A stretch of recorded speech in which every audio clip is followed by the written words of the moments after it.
All right, everyone. Since we want more explanation of the Gram-Schmidt process, here's a video. So the idea is that you want an orthonormal basis, right? So let's say we're working in 2 dimensions, right? What does an orthonormal basis look like? Well, it's 2 vectors that have a length of 1 and that are orthogonal to each other. So they're going to have a right angle to one another. So this is one example of an orthogonal basis, orthonormal basis, U1, U2. Where U1 is equal to 0, 1 and U2 is equal to 1, 0. And here's another example of an orthonormal basis, where U1 is equal to square root of 2 over 2, square root of 2 over 2, and U2 is equal to negative square root of 2 over 2, square root of 2 over 2, right? So you can verify that not only do these 2 vectors occur at right angles to one another, but they also all the vectors here also have a length of 1, and this is what an orthonormal basis is. And in R2, the set of orthonormal bases is very simple to describe. It's simply like, basically these vectors, maybe I should draw this like a little bit more straight, right? These 2 vectors and all of their rotations, we should call this U1 and U2. These 2 vectors and all of their rotations, and then you can also imagine like constructing an orthonormal basis like this and then rotating it. So in this case,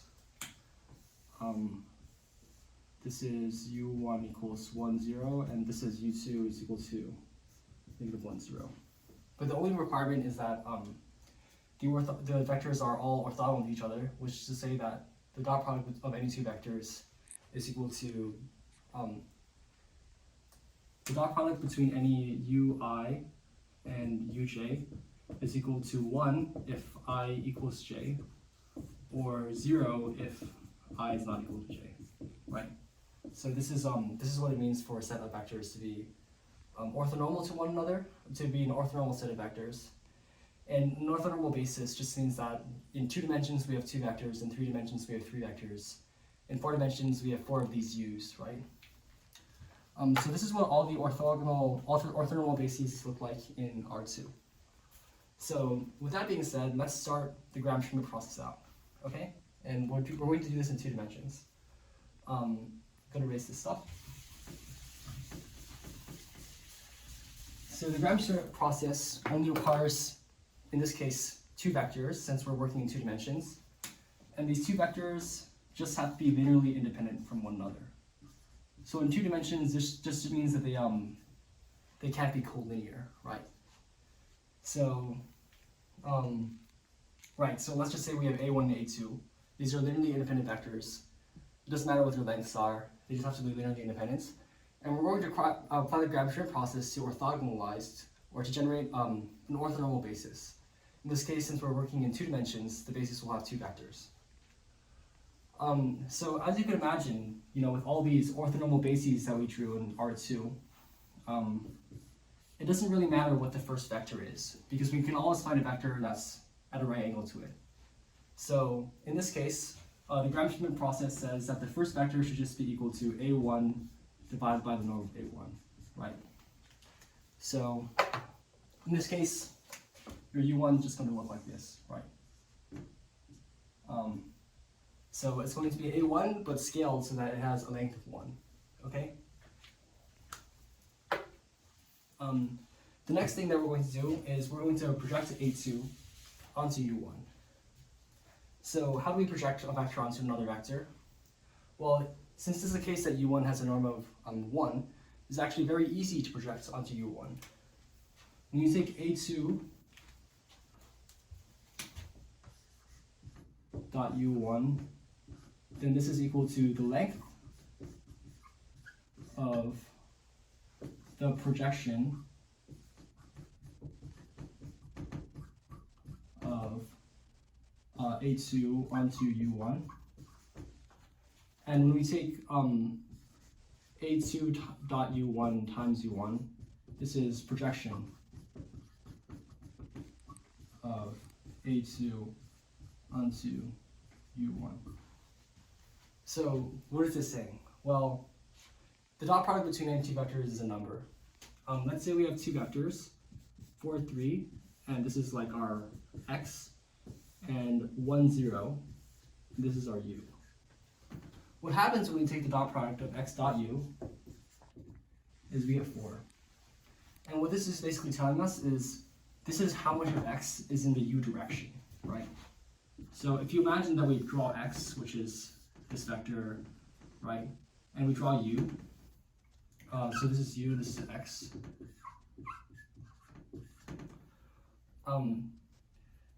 What's going to happen is that the amount of x that is kind of in this u direction is equal to 4, right? And that's also equal to the length of the projection of x onto u. So if you imagine drawing the projection of x onto u, what we're doing when we project a vector is we're taking the span of u, which is this line, and we're computing the closest point on this line to x. So if that doesn't make sense, you can just imagine this visually, right? What we're basically doing is computing the closest vector in the direction of u to x, and this is going to be 4, 0, right? So that's what it means to project a vector. We drop it down to the other vector. And how we get 4, 0 mathematically is we take x dot u and then multiply it by u, right? So this x dot u gives us a 4, which is a number, and it tells us how long this projection should be. And this u is a vector, and it tells us what direction this vector should be in. And since we're projecting onto u, the projection of x onto u will always be in the u direction. Okay, makes sense? Okay, good. Yes, so this is a brief tangent on projection, and this is why a2 dot u1 times u1 is the projection of a2 onto u1, okay? So if we draw this out, what is the projection of a2 onto u1? Well, it's basically a vector that tells you how much of a2 is in the u1 direction, right? So if we imagine dropping this down, right? Well, maybe we should make a2 a little bit shorter to avoid collision here. Then what we've done is we basically, the projection of a2 onto u1 is going to be like right here, right? So this is the component of a2 that is in the u1 direction. And this green vector is equal to a1 dot u1. So maybe to keep things consistent, these dot products are transposes, right?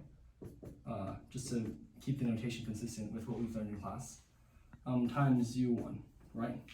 So that's what this green vector is equal to, right? But we're not interested in the green vector. We're interested in a vector that's orthogonal to the green vector and the red vector. We want a vector that's orthogonal to a1. And if anyone can tell me what that is, shout it at your screen, because what you can actually do is you can subtract this black vector from this green vector to get this orange vector, right? A2 transpose u1, right? So, we wanted a vector orthogonal to u1, and how we got it was we projected a2 onto a1. We got this green vector, right? And then we subtracted a2 from this green vector. And you can see that there forms a right angle there, right? So, as always, when we plot vectors, we want to make sure that the tails are at the origin when plotting them. So if we shift this vector over here, we can call this R2, right? And R2 is orthogonal to U1, right? Now there's one more step of the Schmidt process, and the one more step is to make sure that, yes, we have these orthogonal vectors right now, U1 and R2, but we want to make sure that the norm of R2 is equal to 1, because they can't just be orthogonal, they should be orthonormal. So finally, we have U2 is equal to R2 divided by the norm of R2, okay? And, so maybe u2 is like right here, right? Because now it has a norm of 1. And what have we done? Well, we started with a1 and a2, and now we have u1 and u2. u1 and u2, they both have a length of 1, and now they're orthogonal to each other. So this is how the Gram-Schmidt process works in 2 dimensions. Now, something that should be noted here is that the key idea behind how this works is that all vectors can be decomposed into 2 components, right? So in this case, we have a2 is equal to a part of a2 that is collinear with u1, or in the span of u1, in other words, plus part of a2 that is orthogonal to u1, right? So the key idea here is that, we can kind of split up a2 into 2 parts. The first is a part of a2 that is collinear with u1, which is this green vector. And the second is a part of a2 that is orthogonal to u1, which is this blue vector. And the part that we're interested in is the part of a2 that's orthogonal to u1, because we're looking for a vector that's orthogonal to u1. That's how we're going to get our orthogonal basis. So all we have to do is take a2 minus part of a2 collinear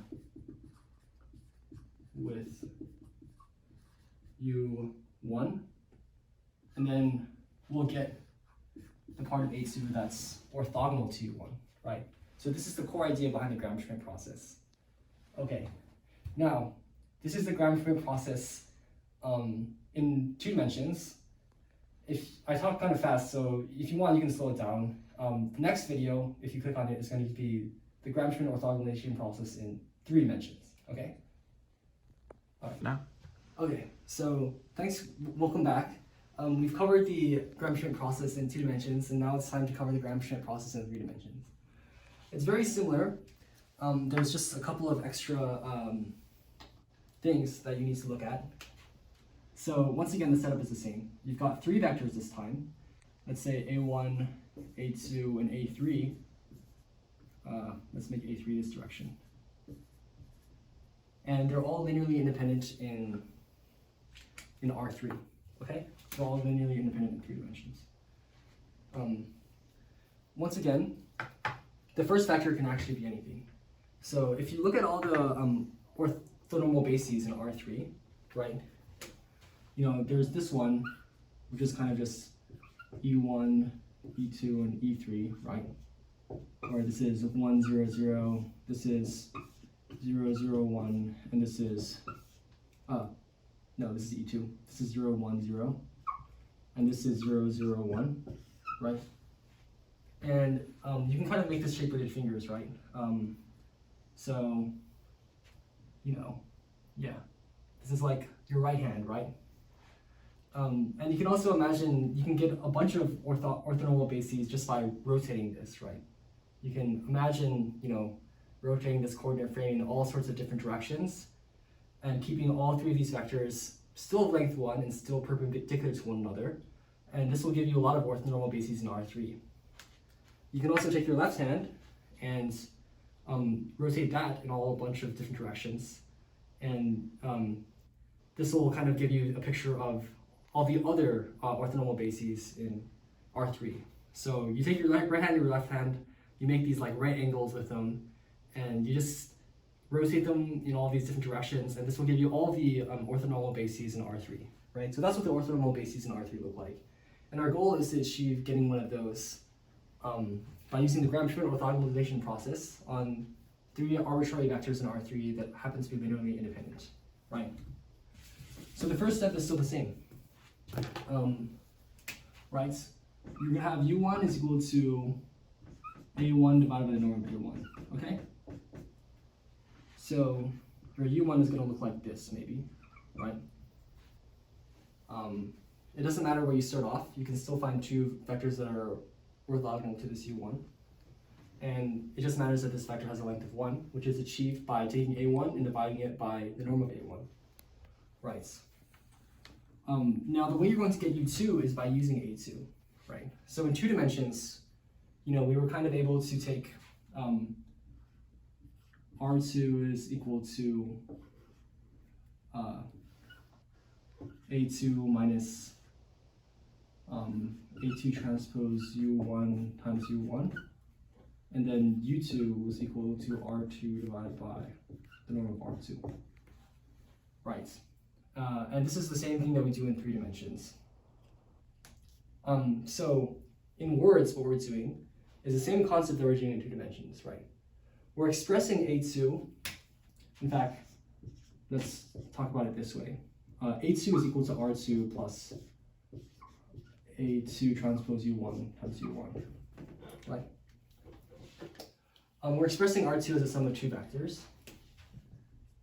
This R2 is a part of A2 that's orthogonal to A1, or U1, because U1 is just equal to is in the same direction as A1, times the part of A2 that's collinear with U1. And remember that this A2 transpose U1 times U1 is the same as the projection of A2 onto U1. I'm going to need a new marker. Okay, this marker is better. So yes, this is we're moving we're moving some things around, and then we solve for R2, which is the part of A2 that's orthogonal to U1, right? So visually, this is what this looks like. We're projecting A2 onto U1, right? So you might get something that looks like this. And then we're taking the difference right here. This is R2. And if you kind of imagine this in 3D, this will form a right angle, right? Because R2 is going to be perpendicular to U1. Hopefully this makes sense, right? So to reiterate the idea, we're expressing A2 as the sum of the part of A2, the component of A2 that's in the same direction as U1, plus a component of A2 that's orthogonal to U1. And we're just rearranging terms here. And this is how we get R2, which is the part of A2 that's orthogonal to U1. Once again, what we have to do is normalize, right? So now we have U2 is equal to R2 divided by the norm of R2, right? So if we want to just draw R2, it's right here. U2 is right here, right? So now we've got 2 vectors, U1 and U2, and they're orthogonal to one another, right? Now the question is, how do we get the third vector in the Graviton orthogonalization process? Well, we're going to use A3, right? And the process here is a little bit different. We're going to express A3 equals part of A3 that is in the plane spanned by U1, U2, plus parts of A3 that is orthogonal to this plane. Okay? So what we're going to do, you have this plane that's being spanned by U1 and U2, right? You imagine that A3 is kind of sticking out of this plane, right? And there's part of A3 that's in the same direction as this plane, and there's a part of A3 that's in the opposite direction, the orthogonal direction of this plane. And if we take the part of A3 that lies in this plane and add it to the part of A3 that's orthogonal to this plane, then we get A3.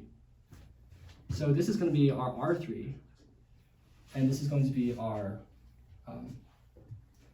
projection of A3 onto U1, U2, right?